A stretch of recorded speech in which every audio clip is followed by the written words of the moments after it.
Welcome everybody. My name is Matt Sharrers. I'm a partner at SBI and you are watching SBI TV.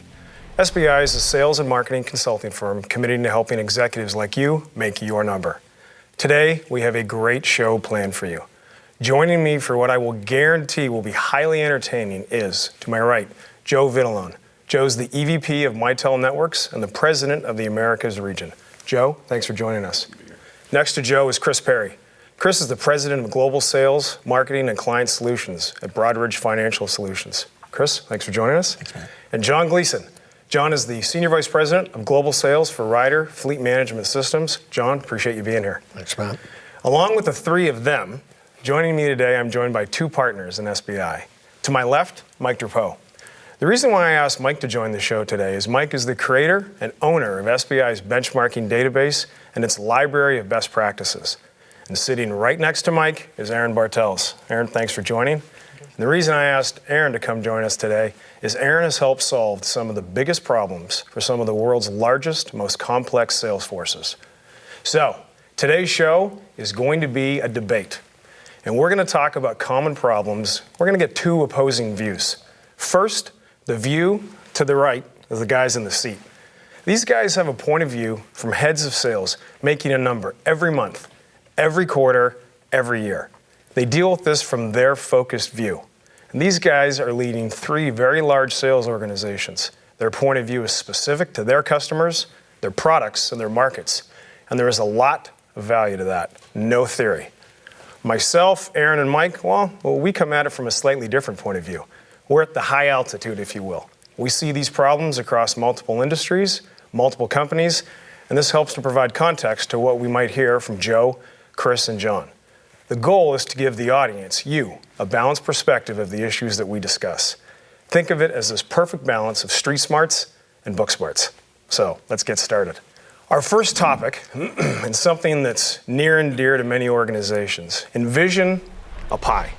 And on that pie, you had to cut it up around this topic of sales excellence. And you could have a percentage for talent and a percentage for performance conditions. And you're trying to determine, right, how much is equal to each. So Joe, I'll start with you. If you think about that pie, how much is talent? How much is performance conditions? Not a trick question, right? Not a trick. I'll answer it two ways. If it's an indirect sales organization, which I have a big piece of it, I would say it's 30% talent, 70% conditions. Direct sales organization, I'd say it's 50-50. 50% talent, 50% performance conditions. So I'm going to go in reverse order and have you talk to me about the 50-50 and give us an explanation, and then I'd like to hear from Chris. So explain your math. So 50-50, I think that talent, when you're dealing directly with a customer, you can influence a sale a lot more. And typically you're responsible for more of the lead generation piece of it in a direct sales organization. Versus an indirect sales organization. So an indirect sales professional in my organization has a group of partners that they oversee typically. Those partners bring a value. And so talent is mitigated a little bit by the partner, and also and performance is a little bit on the stronger side because the leads are provided by the company to the partner. The partner executes on it, and then the sales talent typically educates, help close the business, but a little further removed from the customer. Okay. All right, so Chris, let's stick on the whole topic of the direct organization. You've got the pie. How much goes to talent? How much performance conditions? Clearly, they're both critically important, but I give 51% to talent because there is no substitute for talent. Anybody who's worked with people that are amazingly talented knows that's the difference. Those who have worked with people who they keep trying to make talented but can't knows that's the difference. The 49% that you're talking about in terms of environmental, that's about scale. And so the beauty of that 49% is you get a lot of scalability out of creating an optimal environment for highly talented people to perform. So, in your opinion, does the 49%, the performance conditions, you talk about scale, does that move the middle? So the best are going to do what they're going to do because they're just the elite, the top 20. The performance conditions, is your opinion that's what moves the middle and allows average people to generate above average results? Absolutely. That's why I put it at 49%. I mean, I would take talent to 125% if you could get it there. But raw talent is not enough alone. You've got to create an environment. And raising the lowest common denominator is worth a lot in hitting sales results. So, John, You've executed a couple of transformations in different companies. Talent versus performance conditions. Does the industry matter in terms of how that math gets equated?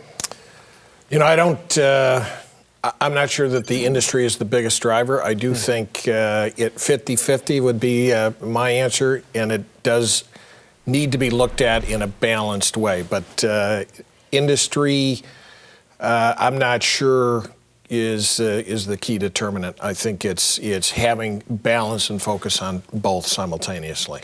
So if the 50-50, 51-49, so I guess, John, question to you would be, has it changed, meaning the talent that you are looking for to bring in to say, all right, this is the piece of human capital that I know, if deployed in so-so performance conditions, great or subpar, is going to generate above average results? Yeah, so talent clearly in any condition will outperform, superior talent will always outperform inferior talent. But if you have the right performance metrics and capabilities and infrastructure, you can take the level of all performance up simultaneously, which is why you really need to be doing both. Okay. Well, we're going to switch sides. All right. And my friend Mike, I'll ask you the same question. We have a strong sentiment from my friends on the right that talent wins. So give us your feedback. Well, I mean, I guess I didn't hear talent wins. I heard it was 50-50. And in the interest of taking a strong point of view, I would bias in favor of performance conditions. And why do I say that? Well, let's assume that you're taking over an organization, you're coming into one sort of fresh. You have an opportunity, you've not been there for 4, 5, 6 years. When you get that initial look, if you bias yourself towards the talent, you're going to start, first of all, you're going to have a hard time attracting people. You're going to have a hard time convincing them to join a broken organization. That'll be difficult. And if you do, it'll cost you more than you're going to want to pay. And secondly, even if you do bring them in, they're going to become frustrated relatively easily because they're not going to be able to do what they've done at previous corporations because they have obstacles you haven't removed yet. Yep. And lastly, even those A players that you are able to recruit and do come in and persevere, they're going to end up creating their own local performance conditions that are not representative of the whole company because they have to create some way of excellence inside, and then you end up with multiple different companies inside of a company because everybody's brought with them the things they used to do in the past. So yes, talent's important, obviously, but if you're going to take a 2 or 3 year roadmap view, you're going to want to get your performance conditions set as you assess your talent. And then after you've assessed it, then maybe you start to make moves. But you're going to want to have those performance conditions as part of the selling package to attract the talent to come in. Okay, so let's stay on that. So, Aaron, I think to Mike's point, the guys, I heard some weighting to talent. I think Chris articulated it well, but we said, the 120%. So you're arguing, obviously, the same side to Mike around performance conditions. So give us your feedback around that. Yeah, so I'm going to have to agree with Mike on this one and go with performance conditions. And I'm going to come to that determination by looking at 2 extremes. On one extreme, you've got the ideal performance conditions. So you've got a great product. It solves market problems. You've got buyers with financial means to buy that product. Yeah. They're going to find a way to actually transact and purchase that product. On the flip side, and so regardless of the talent there, on the flip side, let's say that you have the worst performance conditions. I mean, so you have a product that does not solve any market problems. Yep. You have buyers with no financial means. Yep. You may have the greatest sales rep in the world, but he's not going to be able to sell something that doesn't solve a market problem when there's no financial means to transact. So therefore, I'm going to lean toward the performance conditions. Okay. So we have 3 gentlemen in 3 completely different industries: telecommunications, financial services, truck leasing. So when you think about that, you guys, so Chris, I'll go to you, and you hear Aaron's point of view. Is it possible to deliver on the number, right, when all you have is great performance conditions because you just have this infrastructure that is so strong, it's almost like internal high tides raising all ships? Or have you been a part of that, perhaps? Well, if you can create this optimal performance environment, it's possible, but it's very hard to create. And that's where I take issue with the comment, is if you can really create a robotic environment, which is my interpretation of that statement, then yeah, it's doable. But I think the world doesn't work that way. There's too many external factors you don't control. What you can control is the quality of your talent, both in your recruitment process and in your learning and development process. And that takes the game to another level. Now, I'm not saying, as earlier, 49%, because creating an ecosystem that is highly productive can make a huge difference. But I would say if I was going to err on one side, I would really want to select my talent, because when the circumstances and conditions get poor, guess who's going to figure out how to get out of the subway in the dark? The talent people. So, on the spirit of being in the dark, Joe, right? We know what it's like to fight uphill. Yeah. So, opinion of, you talked about direct and indirect. Yep. So, I mean, you've seen high performing individuals be in tough spots. So, I guess point of view on how you maintain great talent when you don't have great performance conditions. Why does an A player want to stay inside a C organization with what's around them? Well, I think these guys copied my answer, first of all. They're only human. Well, I look at it this way. I mean, if you have a C-talented person, if we categorize it A, B, and C, in an environment that's doing 75% of quota, I think an A-talented person in that exact same environment would do 115% of quota. So you're moving the needle just based on talent. Now, let's say you're in an environment where the conditions aren't good. Market's not good. There's no state and local government business to be had.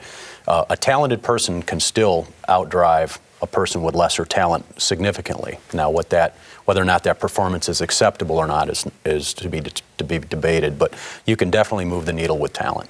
To keep people motivated in an environment where you don't have good conditions, product's not working well, there's not a good economy in that particular market, maybe it's really heavy education and you don't have a good education story, a talented person will still stay if they feel like that they're motivated and inspired and they have leadership that's backing them, helping drive leads, helping create an environment that can be successful.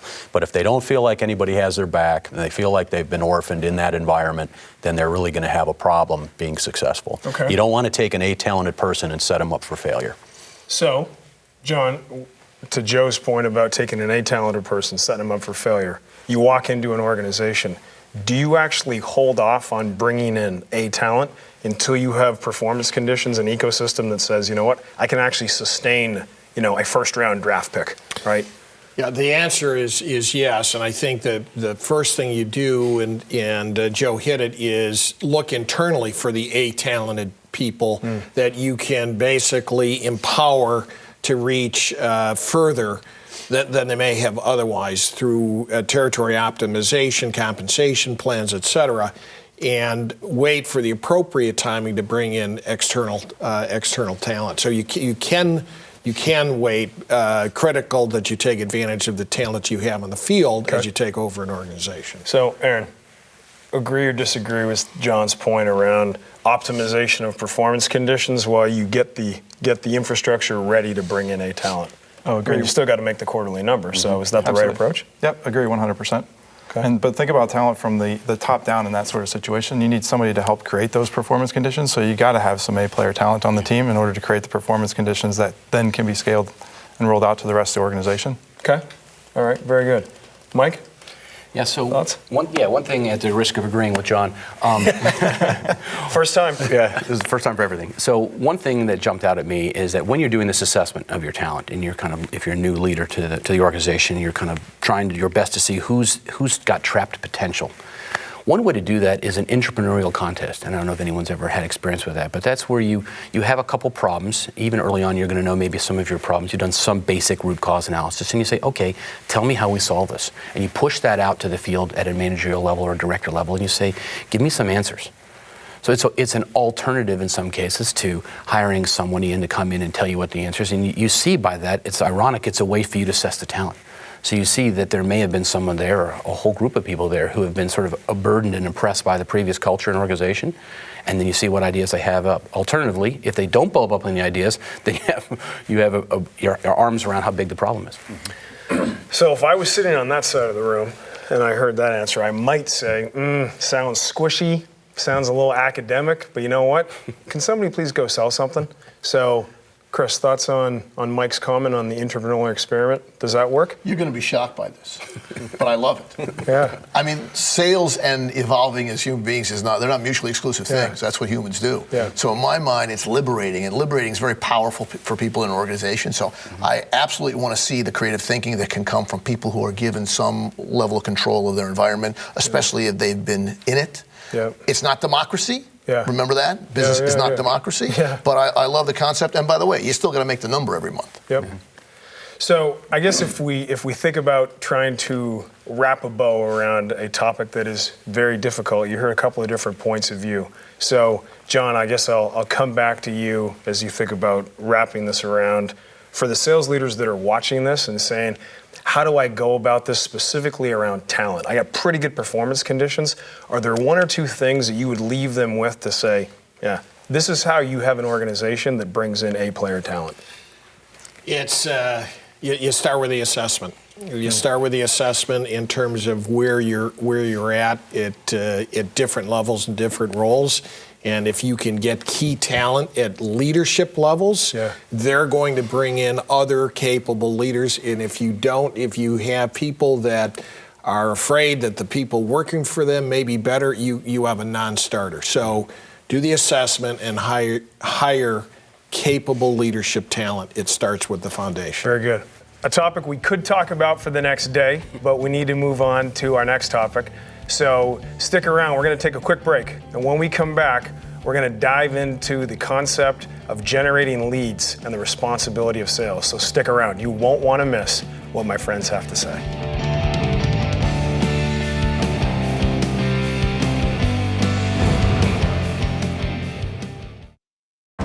This is not a table.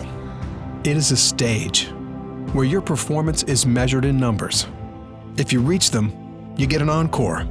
If you don't, it could be curtains. That's why you need the well-rehearsed, proven sales and marketing strategies of SBI.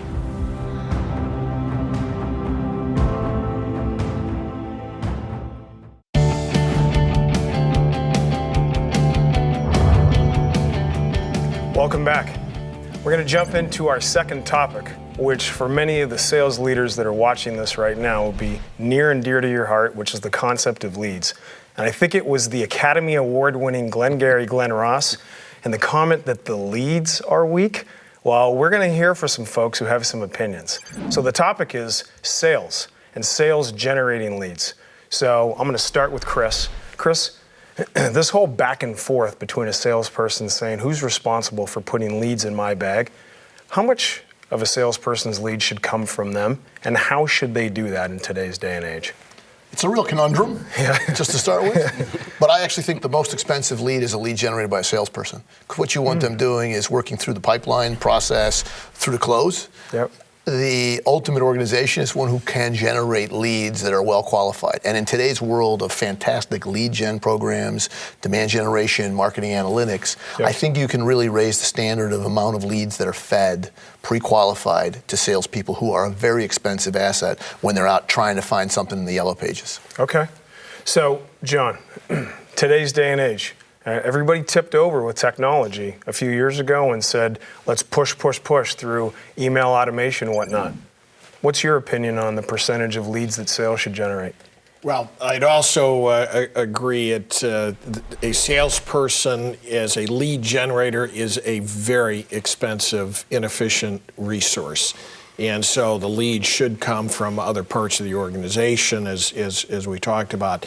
Certainly there's an opportunity now with marketing automation and the wave of social to do a lot more in that area. But absolutely, if you're dependent and reliant on the sales organization to develop most of the leads themselves, that's not very efficient. So, Joe, you specifically have a point of view on this, and your background with social.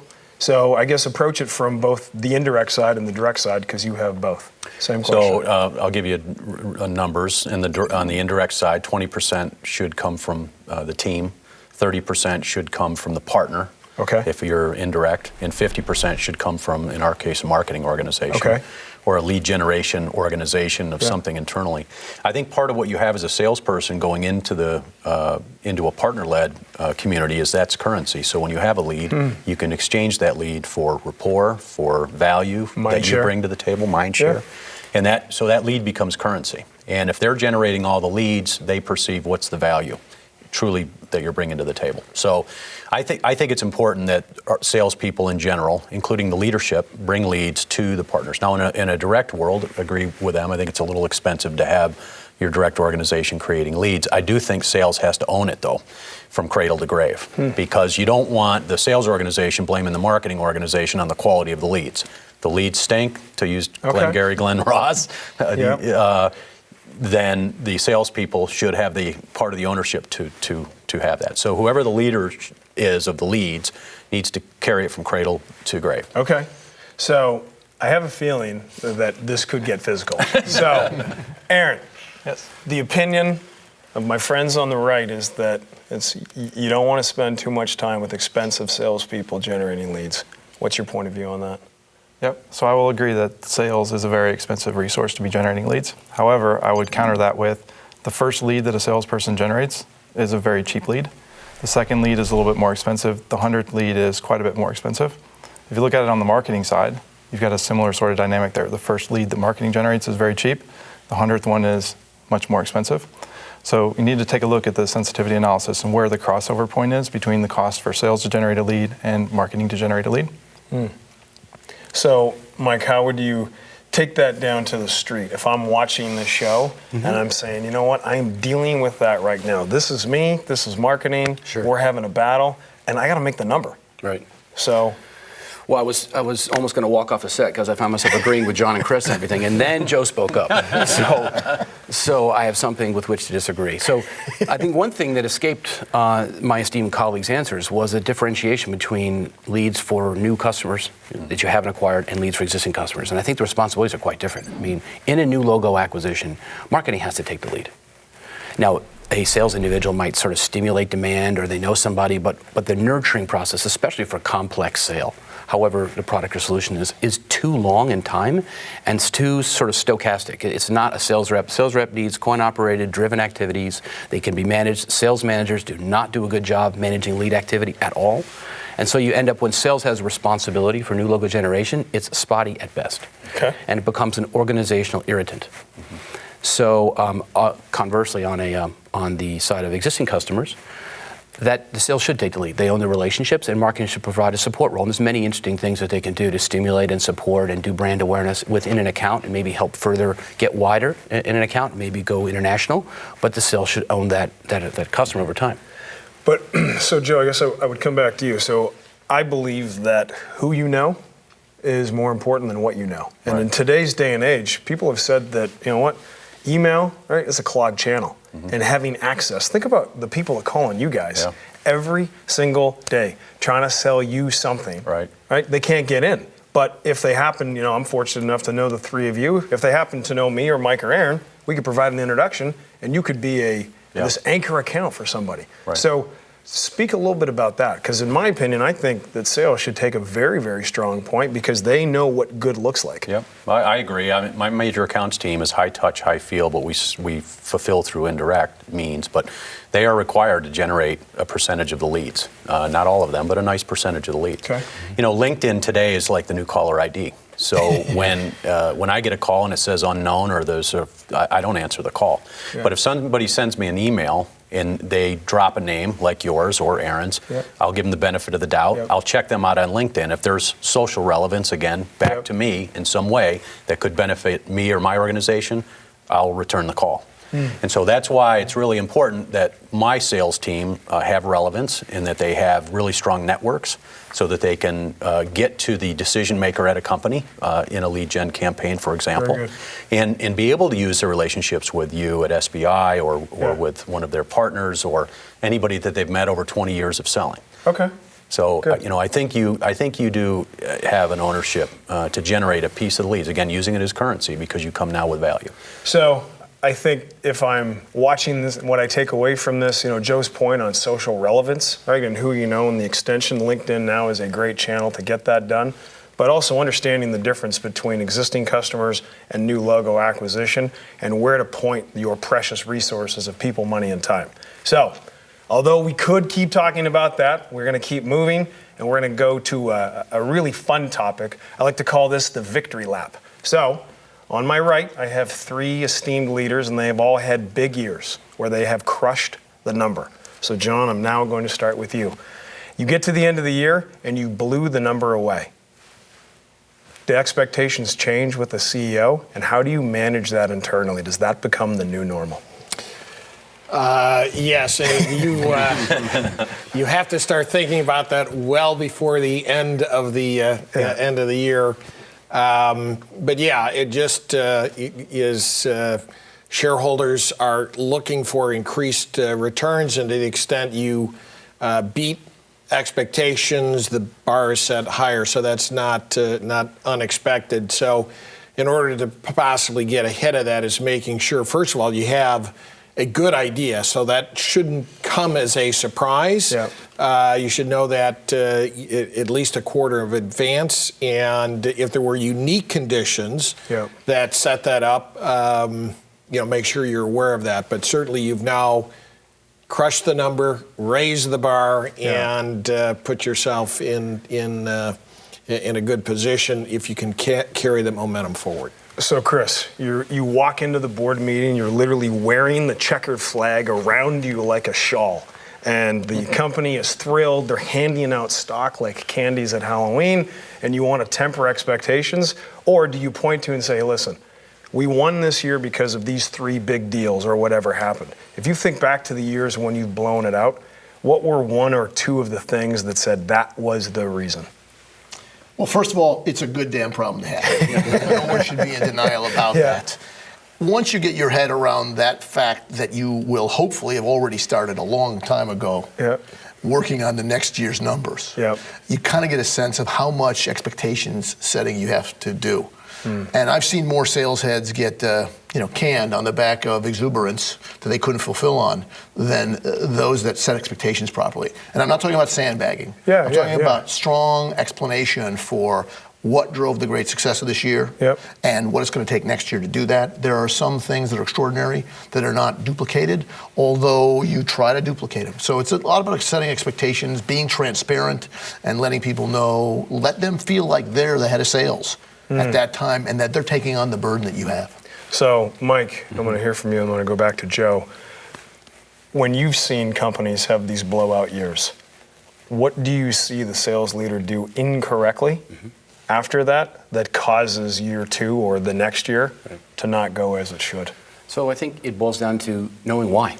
I think what happens a lot of times is the numbers start rolling in, things look super good, and all those victory laps are taken, and then at some point in the time, the sales executive is not concerned with actually why did we do that well. And it's easy to point to sort of a big deal here and a great sales rep there and a wonderful client in the other, and it all adds up to nothing. Nothing discernible, nothing defensible. And so the very first thing that I would recommend a sales leader do is look at 2 elements. The first is, how did the market space do overall? How did your competitors do, your near-term substitutes, all the people that are sort of in your general industry classification? If they went up 6% and you went up 4%, that's actually a problem, even if you shrunk before or whatever. So that's number 1. Number 2, I would look at your very specific customer set, your customers, and I would look at them and see, how did their business do? Did they grow? Because usually, almost always, if your customers are growing, they're going to demand more of your service offering and more of your product offering, typically. And so if they're growing, they're going to, through natural gravity, they're going to drive your revenue. So if those 2 things, if you're growing less strongly than your customers, and if you're growing less strongly than your market, you may have blown your number out, but you should be pushing the panic button. Okay. Conversely, you may have had a year of 1 or 2%, 3% growth, but if you're beating those other 2 numbers, then you should run around with the same victory lap, and that goes back to what John said. That's all setting expectations with the C-suite. So, Joe, I mean, your last couple of years, I mean, you guys have had a tremendous run, so you're probably living in this right now. Just did it. So success is tough because you're always going to get a higher number. The knife doesn't always cut both ways either. Sometimes when you're behind the number, you still get the bigger number because they go off budget, not off actuals. So, being a successful sales professional, you have to accept those challenges. I have a lot of people that don't go to President's Club that are talented people. They don't give up, they're inspired, they maintain, but over the series of 10 years, they'll probably go 8 out of 10 times. Okay. I think for us, we look at the market. I think any time that you have less than 10% market share, there's always headroom. and you can always grow even in a declining market. And so unless you've got a very big market share, then it gets a little more difficult. But I think that if you're a 6, 7, 8% player in a market, no matter what business you're in, there's always enough headroom that you can grow, even when the tide is pulling away from you a little bit. Okay. And so I've been able, and our companies have been able to do it in recession. We've been able to grow in tougher times. But when you have a blowout quarter, we had a good quarter last quarter. When you have a blowout quarter, you should expect that the number is going to rise, and you have to. It's part of being in sales. You got to accept it. So, Aaron, Joe talked about that 10%. That's the first time I've heard that interesting metric. Agree or disagree with where he's drawing the water line, and if so, why? I would agree with that. The big thing is how much additional share can I potentially capture in my marketplace, and if you have more than a significant portion of that, 10%, 25%, it gets much more difficult to really blow out expectations because the baseline is now set at a point where you can't necessarily make a difference. Yep. So, Aaron, do you feel like, we've seen this in our practice, that there are a few big deals for every organization, regardless of industry, that have a tendency to swing things one way or another, cause for, too much celebration or too much of people going, oh my goodness, the sky is falling, we're terrible. So a point of view on specifically big deal strategy inside organizations. Yeah, I was surprised it didn't come up as we went around the panel here. But anytime we've dissected somebody blowing out the number, it can be attributed back to just a handful of deals. And it doesn't matter if you're selling $100 transactional deals or whether you're selling multi-million-dollar, super complex deals. It's a handful of deals that take you from potentially a goat and missing your number and a hero and absolutely exceeding it. So anybody who doesn't have their eye on the big deal throughout the course of the year and doesn't have that in their forecast in some sort of way to understand how the scenarios may play out, is missing an opportunity to set expectations appropriately. Not only for the current year, but in the coming year. If you look at the forward-looking year, when we spent quite a bit of time talking about looking back, but the same sort of analysis can be used and applied going forward in terms of setting expectations. Whether you make the number or miss the number, almost as much comes down to how you set expectations and what that number is, as how you actually perform as a sales force. Are there a set of metrics? So, Joe, I'll finish with you on this one. Is there a set of metrics that you now use after having those couple of bigger years that are different, that allow you to ensure you keep quarter over quarter and year over year growing, that you weren't using when you first took over the organization? Yeah, we just went through it. We look at where our growth areas are, and we focus specifically on those areas to make sure that we maintain that growth. Okay. In a partner environment, you may have a partner that's doing 10 or 12% of your revenue, and if that partner gets acquired, goes out of business, has credit problems, it could crush you. And so you got to be really careful if you have an 800-pound gorilla and that partner wiggles in either direction, it could really move the needle. And so you have to constantly be recruiting. You have to make sure that you're focusing on your growth area. So in the unlikely event, and it'll happen every year with a partner, but if it's the big partner that goes south on you, you've got a problem because you can't recover quick enough. So, there's success, which is great in understanding the blowout. There's also understanding the downside risk of having one partner or one customer that's doing a disproportional amount of your business. So more than 5%. Yeah, as you sit there and you might be tackling how to reply after the gold medal year, right? A couple of things to take away that you heard, even though differing points of view. Understanding your metrics, both on the leading side, so you can start to predict and message, right, to your team, to your CEO, is critical. And I think the other piece, everybody knows it comes down to a few big deals every single year. And are you calling those out and ensuring that you as the leader are involved? So when we come back from our break, we're going to dive into another topic that is near and dear, which is the whole concept around prioritization. What do you do first? What do you do second? You got 50 initiatives, and how do you choose? So stick around. That's going to be a great topic for us.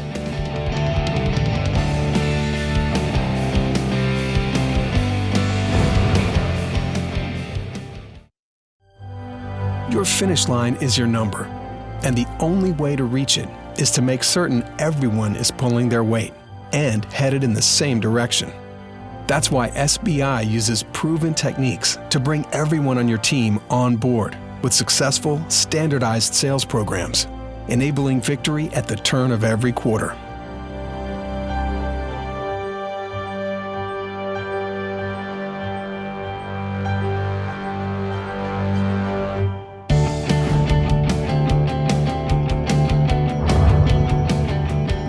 Welcome back, everybody.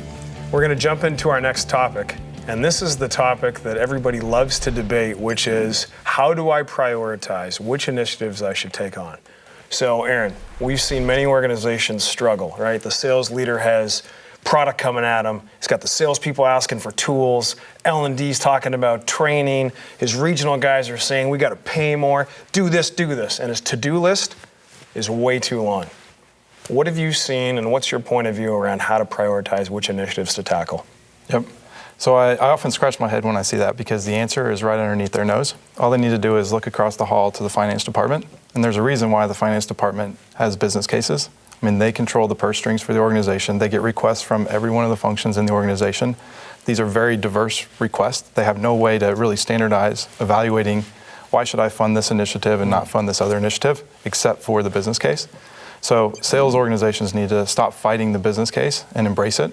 And it doesn't have to be an overly elaborate sort of business case. I mean, it just needs 5 things. It needs to define what is the problem, what is the solution, what are the results that it's going to generate. Number 4, on what timeline are the results going to show up? And number 5, what KPIs am I going to measure along the way to ensure that I'm on track? Just a simple approach like that.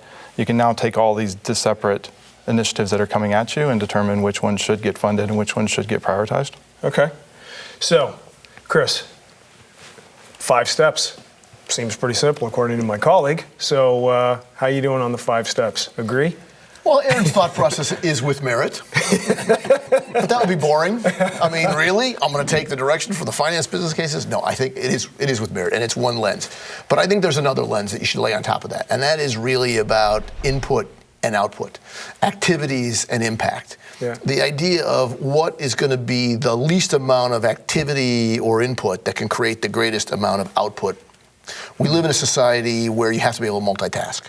You have to be multidimensional. So you literally do have to do a learning and development. You have to look at compensation. You have to look at talent. You have to look at different dimensions, particularly what we would describe as strategic deals, which are really large behemoth deals. At the same time, you're doing core blocking and tackling. Yeah. So what we tend to do is obviously support the business case information, get behind it. I think that's very sensible.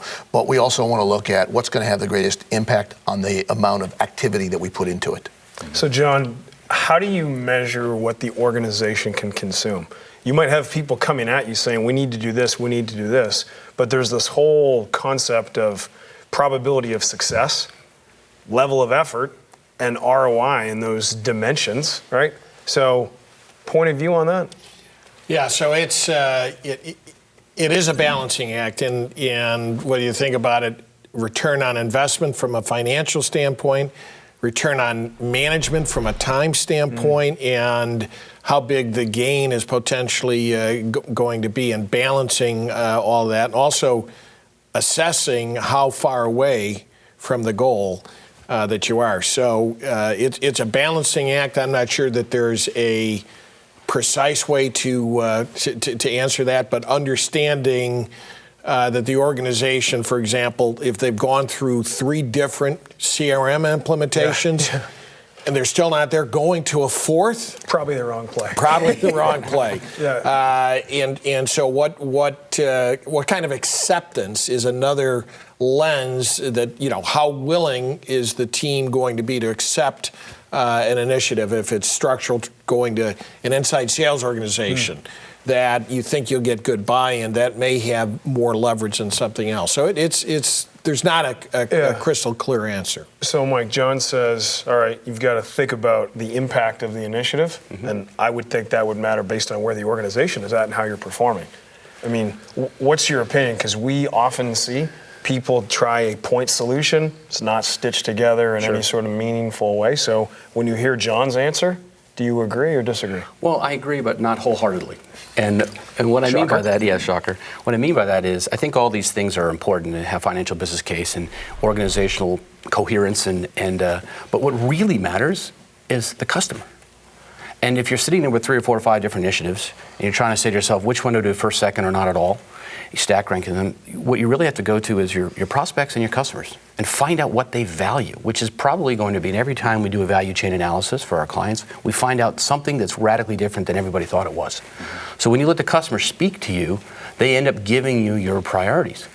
And another benefit of it taking that approach is it knits together the sales and marketing department. Because marketing is really the one who's got their ear down to that level. They're the ones doing the customer councils. They're the ones doing the buyer intelligence. They're the ones doing the competitive intelligence.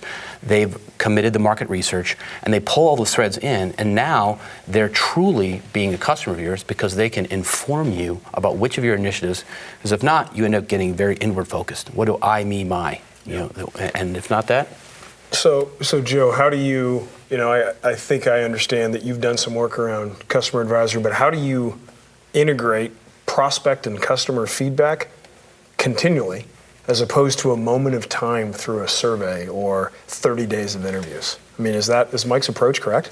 Yeah, it is some. I'll disagree a little. I want to talk about what Aaron said, because I view finances like a bank, and if you go to them with a business plan, you better hit what you say, because you're not going to get the money a second time. The nice thing about sales is that it's quantitative. Yeah. You can deliver KPIs. They're very measurable. You can show results. A lot of other departments like human resources and marketing are a little more subjective. Yep. So when you go and you place a bet, and you better make sure you hit the bet, because the banker, the finance department, is not going to give you the money the next time. To that end, I think that the finance organization, you've got to hit your numbers, because if you're growing your business, you're hitting your numbers, everything gets funded. Yeah. And so the bottom line is if you're in charge as the leader of the gang, you need to make sure that you're delivering your numbers so everything gets funded, so you can keep funding other things as you go down the line. But I with respect to the customers, we get really good data. And but I make sure that when I go to finance, that when I ask for something, that I have something that I can deliver. It's got a series of measurements that I could say, I asked for this, you gave me this, I delivered that. Okay. And we've been able to do that. But you can't control what you can control. Don't bet on something that you have very little control over. Do you have control over this whole concept of listening to the market? So like market data, and I'll speak for myself, I don't have a lot of control over what the market's doing. What I can control are my growth areas. What I can control is the partner community. What I control are leads and what I do with those leads. I can control my closing ratio. I can control my education. Okay. I can't control whether or not a market is going up or down, or certain products are selling better than others, because it's been really volatile as we've all gone through it. So Aaron, I guess final point on that, this whole concept of listening to the market, everybody struggles with it. What have you seen as something that our guests and our viewers could take away as it relates to sort of operationalizing that process? Yeah, so I mean, if you just package up all the ideas that we've talked about here, I mean, think about the story that you can tell. And Joe, I completely agree that if you're going to go to finance and ask for resources to fund an initiative, you better hit it. Mm-hmm. But that's a great check to say, hey, should I really be pursuing this? But if you think about the story, you can tell the internal organization, hey, our customers told us this. I got the information from marketing. It's objective. I put together a business case, and here's what that entire package looks like. I mean, that's the keys to getting any initiative funded from a sales perspective, and also holding yourself accountable for spending the company's money as you would your own. Yeah, being a steward. So if you, as you're sitting at home and you're thinking about or watching the show and going down the hall to see your CFO, a couple things that you might want to take with you. Number one is the market intelligence. Always listen to the customer because they're right. Number two, the business case, right? Because they're going to ask that hard question. And number three, I think Joe said, when you're winning and you got a tailwind, push it. So first off, that's all the time we have. So I really want to thank our guests, Joe, Chris, John. You guys were great. Obviously, my partners, Mike and Aaron, appreciate you guys joining us today. It was a great discussion. And I'd also like to thank our viewers for tuning in. If you enjoyed the show, I suggest you subscribe to SBI TV at salesbenchmarkindex.com/TV, or you can find us on our SBI YouTube channel. We have some outstanding guests confirmed for future episodes that you will not want to miss. Until then, wish you the best of luck as you try and make your number.